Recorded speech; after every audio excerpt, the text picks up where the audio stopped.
George Washington is usually considered one of the greatest presidents in American history, and a lot of that is based on the precedents that he set and how they shaped the office. One of the most famous precedents set by Washington is serving just 2 terms. This was rarely challenged before the passage of the 22nd Amendment, which codified the precedent into law. In this alternate history scenario, we'll explore what might have happened if Washington had run for a 3rd term. First thing to acknowledge is that it's somewhat out of character for Washington to do something that resembles an attempt to hold on to power. But in this scenario, we'll assume that Washington's concerns about divisions are so intense that he feels it's necessary to continue to serve, much like how he agreed to be president in the first place. Some of the bloom was off the rose with Washington, but it's likely that he would not be elected unanimously again, but I suspect that he would still win, and with an overwhelming majority of the electoral vote, and thus clinching a 3rd term. The next thing that needs to be addressed is Washington's death. If things progress as they did in our timeline, Washington would die in the middle of his 3rd term. One question whether that would happen, as he's not retired to Mount Vernon. For the sake of this scenario, I'm going to assume that Washington does indeed still die in 1799, as I think it opens the most interesting possibilities. I say this because the precedent of a president dying in office could be taken to mean that the office is one to try to hold on to. We'll assume that John Adams is still the elected vice president in 1796. One of the first things I want to address about a 3rd Washington term is that I don't see him agreeing to the Alien and Sedition Acts. Even though Washington has decided to take on a 3rd term, and even though he tended to side with the Federalist faction that ended up on the side of a stronger executive as compared to the Democratic Republicans, I don't think that Washington would have been in favor of such an overreach. As I discussed in this scenario with others before beginning it, one idea that was brought up was that if Washington died in office, it would have tested whether the vice president would have become the actual president or merely acting president until a special election could be held, earlier in history than the actual test that happened with John Tyler. This, however, would not be the case. There's the possibility that Adams filling out the term would answer the question by default, but I have a feeling that it would have taken another scenario in which a special election was an actual possibility to make that final decision. I don't think that we'd see any major variances from the early Adams presidency would have taken place besides the lack of the Alien and Sedition Acts.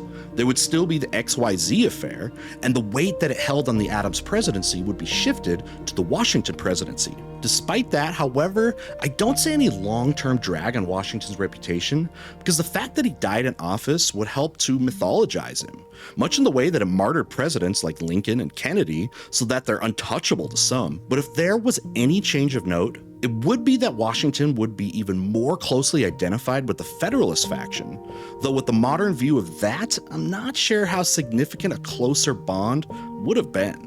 Again, I don't see any significant difference with the Adams presidency, even though it would have been shorter. I think that the XYZ affair and the Quasi-War would carry over onto his watch, and I could see something along the lines of the Alien and Sedition Acts being passed that happened early in Adams' presidency in our timeline. The mourning over the loss of Washington would mean that the flaws of the 3rd presidential term would be blamed on Adams, and he would lose the 1800 election to Thomas Jefferson, much like in our timeline. The Jefferson presidency is where I think things could get interesting. I see no reason to think that we don't have the tie in the Electoral College that leads to the 12th Amendment, fixing one of the major flaws of the original Constitution. But little having really changed from our real-life timeline, Jefferson would still be seen as the more palatable option over Aaron Burr, and Jefferson and Burr would become president and vice president respectively.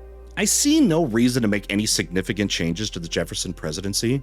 Ultimately, we have to change very little up to this point beyond the fact that we have Washington serving most of the 3rd presidential term, and some of Adams' more controversial actions happening later as a result. Things like the Louisiana Purchase still happen. The Embargo Act still happens. This latter incident weakens Jefferson, and with his philosophy that a president should not serve too long as to not become too powerful, he chooses not to seek re-election. For example, he once advocated for a 7-year term for presidents, after which they would be ineligible to ever serve in office again, though he later decided that 7 years was too long for a term. 8 years in the presidency is as close to his initial idea as one could get with 4-year terms, and as such, I see Jefferson becoming the first president to willingly give up the presidency. James Madison then is faced with a choice. We have the 8 years that he served, and I believe they play out the same way that his 8 years did in our timeline. I don't think that Jefferson's decision in his alternate timeline would have had the same power in setting a precedent that George Washington's did in our timeline, and I think that Madison would have pursued a third term. He would have faced the same disorganized Federalist Party that James Monroe did in real life and would have cruised to a third term. By the end of this third term, he would have been days away from turning 70, so I don't see him running for a fourth term. Likewise, James Monroe would have been 70 after 2 terms from 1821 to 1829, and I think that he would have stepped down. If anything, this might have made 70 something of a default retirement age until the right person challenged it. The right person might have been the next man in the office. I think the populist Andrew Jackson would still have been in a good position to defeat John Quincy Adams in 1828, even without the latter having been president himself. With all but 2 states having transitioned to a popular vote to make their choice for president that year, a man seen as the man of the people would fare way better than he would have had a chance in previous years. Jackson's popularity was high in 1836, and he runs for a third term. The issue of Texas plays a significant role in his decision to do so.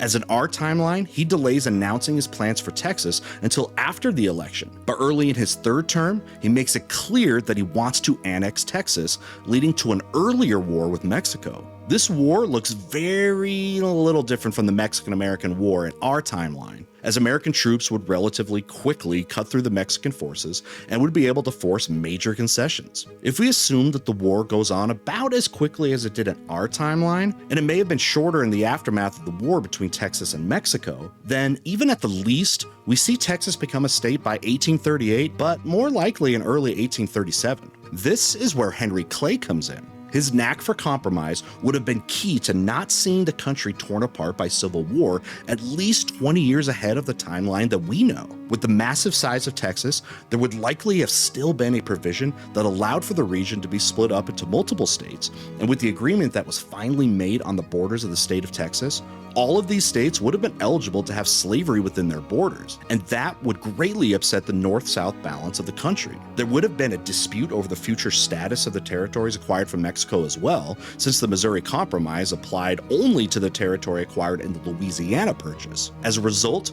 we're likely looking at a compromise of 1840 rather than 1850, and Clay would be at the heart of it again. Speaking of 1840, Jackson has a decision to make that year. He has to decide whether to try and stay in office or hand it off to someone else. At the age of 73, and that age starting to catch up to him, I believe he would step aside in favor of Martin Van Buren. Additionally, Van Buren would not be saddled with the Panic of 1837, as the annexation of Texas and further expansion and war with Mexico would have at least lessened the effects of the Depression. Van Buren wins, and the Whig Party is thrown into chaos. As such, by the time 1844 comes around, I believe that the race that the Democratic Party nomination will, for all intents and purposes, become the race for the presidency. I don't think the winner will be unopposed, as the Whigs will still run a candidate, but it will look something similar to the end of the Federalist Party, where the party is dysfunctional and disorganized and puts up little resistance. One thing that we've had to put a good bit of thought into is with the question of the Texas issue off the table, does Jackson still find himself disappointed in Van Buren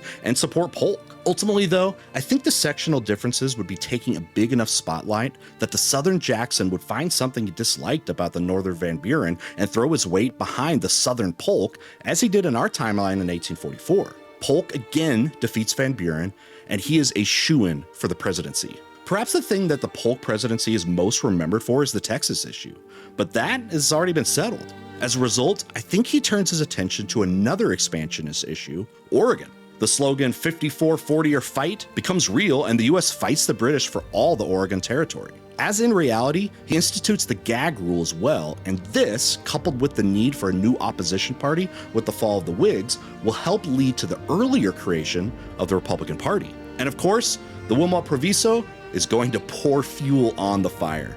I'll leave to the imagination of you, the viewer, to exactly what the final powder keg that sets off the slavery issue is. But I feel that it happens during the Polk presidency, since everything's been accelerated. Polk would be himself in this scenario and stick to only one term. I'm actually not going to take a guess at who the Democratic nominee will be for president because I don't think it will matter. Much like 1860 in our timeline, we see a north-south split in the party, and even if there is a single candidate, the party will be fractured enough that the road will be wide open for a southern third party, dooming the Democrats to defeat William Seward and the New Republicans. If the election of Lincoln, who merely opposed the expansion of slavery, triggered secession, then certainly the election of the more radical Seward would have this effect, and we'd see the nation divided and plunged into war 12 years earlier. At this point, we'll stop looking at the changes that spawn off from the divergence point and look at the scenario from another perspective. Which later presidents from our timeline would have run for or been elected to third terms if there were no precedent set? As we go forward, assume that any two-term president not mentioned is expected to retire after 2 terms, whether because of health or philosophy or unpopularity. Interestingly enough, we have to go no further than Ulysses S. Grant to find our first. Again, I want to remind you that we have diverged from our alternate history timeline. Because, for example, the Civil War happening 12 years earlier completely changes the political history of Grant. I think that there's little question that Grant would have run for a third term.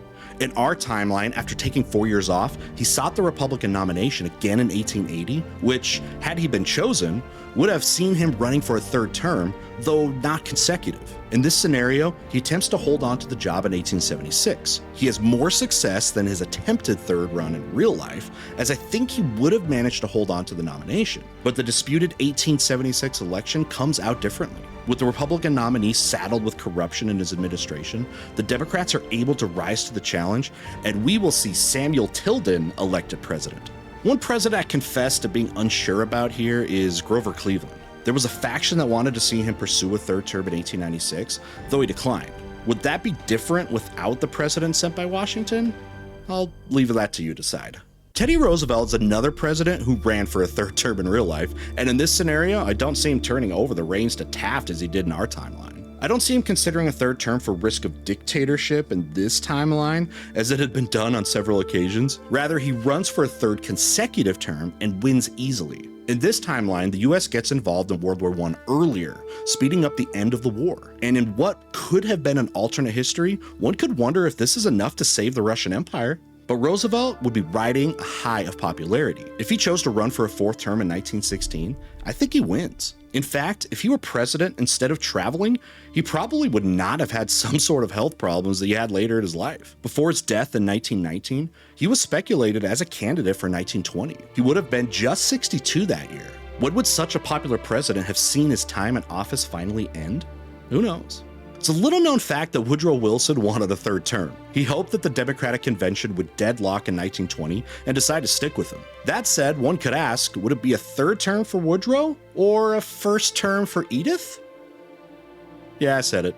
Obviously, FDR runs for a third term since he did in real life. Obviously, he runs for a fourth term since he did in real life. What might be different is that after the fact, no attention might have been paid to that fourth term. First, it's possible Teddy would have had a fourth term, so it might not be unprecedented. Secondly, with third terms having already been a thing and the country being at war in 1944, the fourth term might have seemed natural despite his failing health. That brings up the question of whether the 22nd Amendment would become a thing. We'll address that later. The next president I see potentially running for a third term is Bill Clinton. It's a very interesting question as to whether he could have won a third term, since the election of 2000 was so close in our timeline, but I think Clinton would have had a few advantages that Gore didn't have. One is incumbency, another is charisma, and the third is that the worst things that the opposition could have brought out against him would have already been out in the open.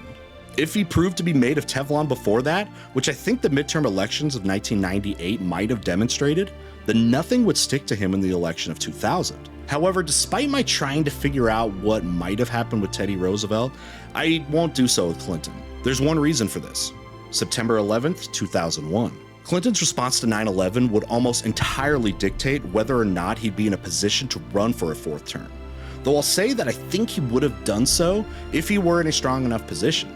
Next, we have Barack Obama. I can't see a scenario in which Obama doesn't run for a third term if eligible. I won't speculate on whether or not he would have won for 2 reasons. First, I think that making such a declaration would be too divisive and would detract from the focus of this scenario. Secondly, I just think it's too murky. The 2016 election was close, and Obama would have been a stronger candidate than Hillary Clinton in my opinion. However, there was a strong anti-incumbent, anti-Washington sentiment that bolstered Trump in the Republican primaries. If I were going to make a call, there are strong reasons for going either way. Finally, let's close this theory by asking the question about the 22nd Amendment. If such an amendment passed in this scenario, it wouldn't be in response to FDR, as already discussed. The one time I can see a possibility in something like this being triggered would be during the Teddy Roosevelt presidency. There, we have to make a few assumptions. One is that he remains popular enough to be continually elected. Second, we have to assume that he doesn't die in 1919. Third, we have to assume that there does not come a point, probably within 4 terms, that he does not decide that enough is enough. That said, I can see an extreme scenario in which Roosevelt tries to hold on to power where he runs for term after term without giving up power, that there becomes a concern about one man holding too much power. If that happens, then I can see a term limit for presidents being enacted, though I think it would be more than 2 terms. It would likely be 3, possibly even 4 terms. If it's 3, then that changes 1944 because FDR is ineligible. However, I think that if Teddy Roosevelt steps down or dies before a 3rd term, which seems very likely, that there would be little more than murmuring about such limits. I don't see anyone managing to surpass 4 terms in the meantime. As such, I think that the odds are that, to this day, if George Washington had run for a 3rd term, that there would be no term limits on US presidents. What do you think about this scenario? Let us know down below.